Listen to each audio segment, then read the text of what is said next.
Aksi bule gotong royong pindahkan pohon tumbang akibat angin kencang.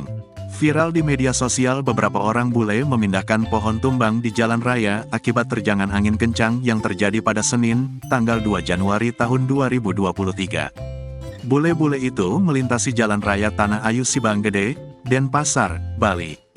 Melihat pohon tumbang menutup jalan raya dan tidak bisa lewat, mereka segera mengambil tindakan untuk memindahkan pohon tumbang itu. Sementara itu, dalam video juga terlihat beberapa warga lokal yang melintas tidak membantu untuk memindahkan pohon tumbang itu. Sontak video yang diunggah akun Instagram Info Badung itu menuai beragam komentar dari warganet. Sementara yang lokal lewat merekam hanya menonton, ujar seorang warganet.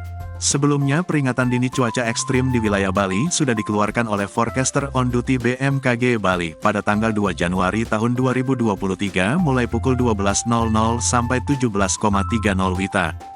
Cuaca ekstrim, bencana hidrometeorologi di wilayah Provinsi Bali mencatat, ex-siklon tropis Elly masih terpantau berada di daratan Australia bagian barat.